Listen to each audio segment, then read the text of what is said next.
जरांगे पाटील असं म्हणतायत की नाही भेटणार ना, कसे भेटणार आहे? म्हणजे काय चुलते पुतणे हे काही सगळे सोयरे होत नाहीत, सोयरे कोण होतात? त्यामुळे ते सोयरे म्हणजे काय? सोयरे म्हणजे सोयरी, जिथं आपली सोयरीक होऊ शकते. अर्थात मी कुंभी आहे तर कुंभ्यासोबत सोयरीक होईल, म्हणजे ते जातीय सोयरीक होईल.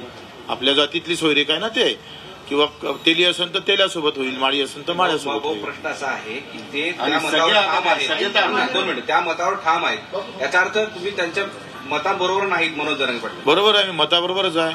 आईची जात लावण्यावर ते आग्रही आहेत ना? नाही नाही, ते आईची जात द्यावी असा त्यांचा आग्रह आहे. नाही, त्याचा पाठिंबा नाही त्यांना. नाही, तुम्ही लक्षात घ्या, त्यांनी पण हे स्पष्ट म्हटलेलं आहे का आईची जात आपण पोराला लावू शकत नाही. लक्षात घ्या, त्याचा वेगळा अर्थ लोकांनी काढला तो चुकीचा आहे.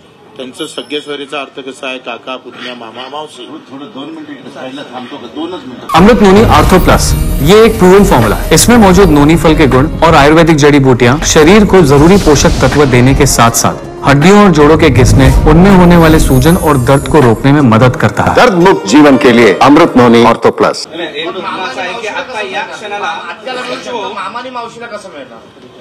तर मामा कसा आखरी सगळे सोयरीची व्याख्या करणं फार महत्वाची आहे. एकदा सगळे सोयरीची व्याख्या जर व्यवस्थित झाली तर त्यानुसार समोर गेलं तर स्पष्ट निकाल निघू शकतो. शिष्टमंडळाचा भाग म्हणून, ही मध्यस्थी म्हणून, ही आंदोलन म्हणून, या तिन्हीपैकी आज तुमची भूमिका कोणती? माझी एक भूमिका कार्यकर्त्याची आहे. नाही, 3 प्रश्न आहेत. एक, शिष्टमंडळाचा भाग म्हणून इथं आलात का मध्यस्थी करण्यासाठी आलात की आंदोलनामध्ये म्हणजे आंदोलक म्हणून? आंदोलक म्हणून. नेमकं म्हणजे मनोज जरांगे पाटील 2दा-3दा उठताना दिसले, त्यांचं म्हणणं काय आहे किंवा काय नेमकं करायला पाहिजे सरकारनं ज्यामुळे हे सगळं थांबलं असं? काही गोष्टी कशा बरोबर आहे का आपण 2-3दा शब्द दिले होते सरकारला आणि सरकारनं सुद्धा शब्द दिले होते, त्याच्यातल्या काही गोष्टी होऊ शकल्या नाही. हे दुर्दैवच आहे आणि त्याच्यामुळं त्यांना असं वाटतं का मागच्यासारखी फसगती झाली नाही पाहिजे. हे म्हणणं तर साहजिकच आहे ना, कुठल्याही आंदोलकाचं ते काही वाईट नाही आहे ना. पण एक तटस्थ राहून तुम्ही जर सांगाल तर आता या सगळ्या चर्चेनंतर फलित काहीच नाही, तर महाराष्ट्रात आंदोलन उभं राहणार असं वाटतंय? नाही, मला असं वाटतं का याच्यातून काहीच फलित झालं नाही आज उद्यापर्यंत किंवा आजपर्यंत, तर आंदोलन तर उभं राहीलच ना. ते थोडं रोखू शकतं. उद्या आम्ही जरी म्हटलं जो रोखा तर समाज रोखायला थोडा तयार आहे. पण आंदोलन सरकारची अडवणूक करेल, अडचण निर्माण करेल. आंदोलन काही सरकारच्या सोयीचं नसतेच कधी. तुम्ही सांगा, कोणाचं आंदोलन सोयीचं असतं? सरकारच्या सोयीसाठी कधी आंदोलन केलं का कोणा?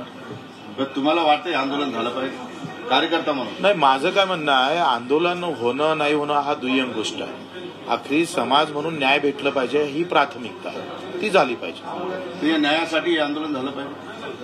2 गोष्टी आहेत. होऊन नाही होऊन झालं, आंदोलन न करता जर आंदोलन झाल्यानंतर जे भेटन तेच झालं तर मला वाटतं अधिक सोयीचं. माझं म्हणणं असं आहे तर सहजरित्या मला जर काही गोष्टी भेटत असेल, आंदोलन न करता भेटत असेल, ज्या आंदोलन केल्यानंतरही भेटणार त्याच भेटत असेल, तर मग आपली भूमिका काय राहील? तुमची जी भूमिका राहील ती सार्वत्रिक भूमिका सगळीची. तुम्ही आता म्हणले की सरकारनं जे काही शब्द पाळले नाही ते दुर्दैव आहे, तर तुम्ही या जे काही शब्द पाळायचे होते या संदर्भात सरकारशी काही बोललात का मुख्यमंत्री? हा, मी तेच म्हटलं आहे का आपण आताही काही शब्द द्यायचे असेल तर 4 याच्यात पहिले पूर्ण मजबूतपणे सगळं विचारून घ्या आणि तसे शब्द देऊ नये, माझं असं मत आहे. शब्द देताना आता आपण असं झालं नाही पाहिजे का आपण शब्द दिला पण ते करू नाही शकलो, तर त्याचं समाज मननावर सरकारच्या बाबतीत वाईट हे जाईल, भावना निर्माण होईल आणि त्याच्यातून काही निष्पन्न होतं ते उग्र होईल, जास्त होईल.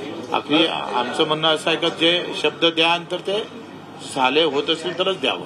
बचूभाऊ, राज्य सरकारने सुद्धा आंदोलनाच्या बाबतीत अलर्टनेस दाखवलेला आहे. पोलिसांची फार मोठी जमवाजमव सरकार करत आहे, नोटिसा दिल्या जात आहेत, याच्याकडे कसं बघताय तुम्ही? त्या प्रशासकीय बाबी आहे. तर मी एवढे आंदोलन 25 वर्षात केले तर त्या नोटिसा कसं आहे, प्रशासन म्हणून सरकार एक वेगळं आणि प्रशासन एक वेगळं राहतं. उद्या आपण कोणाला विचारतो, एसपीला विचारणार तुम्ही काय केलं, हे थांबवायचं तर तुम्ही काय केलं.